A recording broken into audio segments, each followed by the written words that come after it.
प्यारे बहनों और भाइयों, मेरा नमस्कार स्वीकार हो। देखिए, आज हम आपके लिए बता रहे हैं कि भक्ति किसे कहते हैं।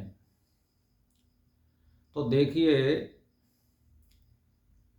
योग में और ज्ञान में स्वयं जिम्मेदारी लेनी पड़ती है कि हमें किस तरह से कर्म करना पड़ता है और अपने ज्ञान के अनुसार चलना पड़ता है। उसमें भगवान की जिम्मेदारी नहीं होती है, ज्ञान में और योग में। और भक्ति में ऐसा होता है कि भगवान के आश्रित रहता है और वो चौबीसों घंटे खाते पीते डोलते वो उसी में आश्रित रहता है और उसी की लगन में मगन रहता है। उसे संसार से या अपने बच्चों से या परिवार से या जाति से या समाज से कोई लेना देना नहीं होता है। तो भक्ति जो है, भगवत निष्ठ भक्त भगवान को छोड़कर ना तो क्षमता चाहता है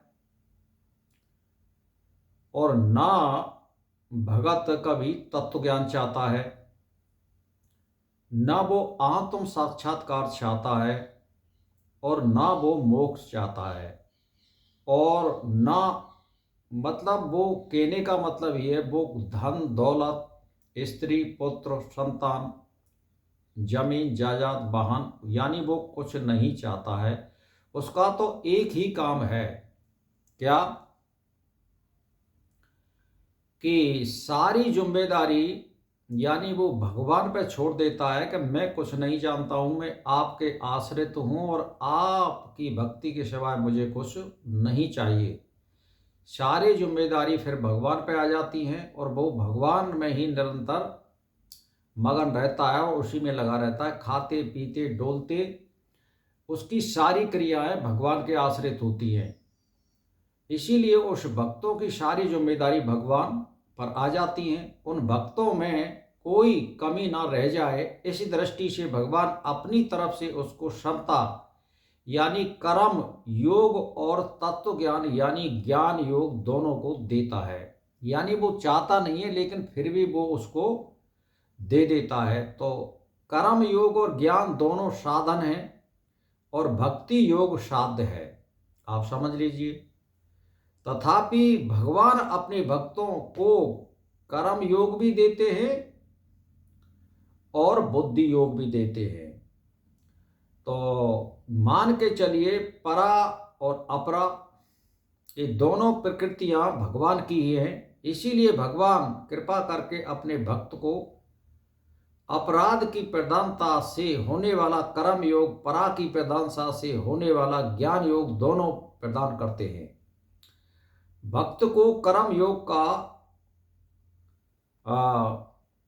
प्रापणीय तत्व यानी निष्काम भाव यानी ज्ञान योग का प्रापणीय तत्व यानी स्वरूप बोध दोनों ही सुगमता से प्राप्त हो जाते हैं। कर्म योग प्राप्त होने पर भक्त के द्वारा संसार का उपकार होता है, यानी वो अपने भक्ति के द्वारा कर्म योग द्वारा वो संसार की भलाई में लगा रहता है। उसे अपने लिए कुछ नहीं करता है भक्त, ये उसकी वृत्ति रहती है, वो संसार के हित में ही कोई काम करता है। ज्ञान योग प्राप्त होने पर भक्त का देहाभिमान दूर हो जाता है, यानी वो अवमान नहीं करता है कभी किसी से। वो अपने केवल कर्म में और एक तरह से उपकार में, परमार्थ में वो लगा रहता है। परम ब्रह्म परम धाम महान पवित्र आप ही है, इस तरह से वो भगवान को मानता है। शाश्वत दिव्य पुरुष आदि देवता अजन्मा सर्वव्यापक ऐसा वो भगवान को अर्पण करता है और मानता है। और कहने का मेरा मतलब ये है, वो उसी के आश्रित रहता है। सगुण और निर्गुण में वो कोई भेद नहीं करता है। वो मूर्ति में, पत्थर में, पहाड़ में, मनुष्य में, स्त्री में और पशु में, यानी वो सब में एक समान उस ईश्वर को मानता है और पूरी तरह से वो भगवान के आश्रित रहता है। वो कभी किसी चीज़ की इच्छा नहीं करता है। इसको हम भक्ति कहते हैं, आप समझ लीजिए। और भगत जो होता है, भगत वो सन्यासी, योगी और साधक इन सबसे श्रेष्ठ होता है। जैसे मैं आपके लिए उदाहरण दे दूं कि भगत नरसिंह हुए थे, वो भगवान पर आश्रित थे।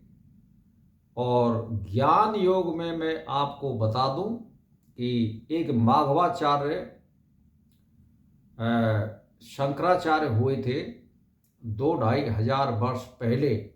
वो भी गायत्री के कर्म योग द्वारा आत्म साक्षात्कार करना चाहते थे, तो वो नहीं हुआ साक्षात्कार 25 साल के बाद भी। और फिर जब हुआ तो उन्होंने संन्यास ले लिया, तो गायत्री माता से कुछ नहीं मांगा। वो ज्ञान योग का मार्ग था, तो गायत्री का फिर साक्षात्कार भी हुआ और उन्होंने सोने की दक्षिणी भारत में बरसात भी कराई। और नरसिंह भगत ने भगवान पर विश्वास किया, पूर्ण तरह से विश्वास किया, तो सरसागढ़ में हुंडियों की बरसात कृष्ण ने की थी। ये भक्ति का ही बल था। ये सन्यासी और योगी के में बल नहीं होता है, ये केवल भक्ति में बल होता है। और भक्ति सर्वश्रेष्ठ होती है सब योगों में, लेकिन सरल नहीं है ये मार्ग, ये कठिन है। इसीलिए भक्ति को अपनाइए, तो सबको छोड़ दीजिए और उसी के आश्रित रहिए, दुख पाओगे, एंड में प्रसिद्धि और सुख भी प्राप्त करोगे। तो भाई और बहनों, मेरा इसी के साथ नमस्कार स्वीकार हो।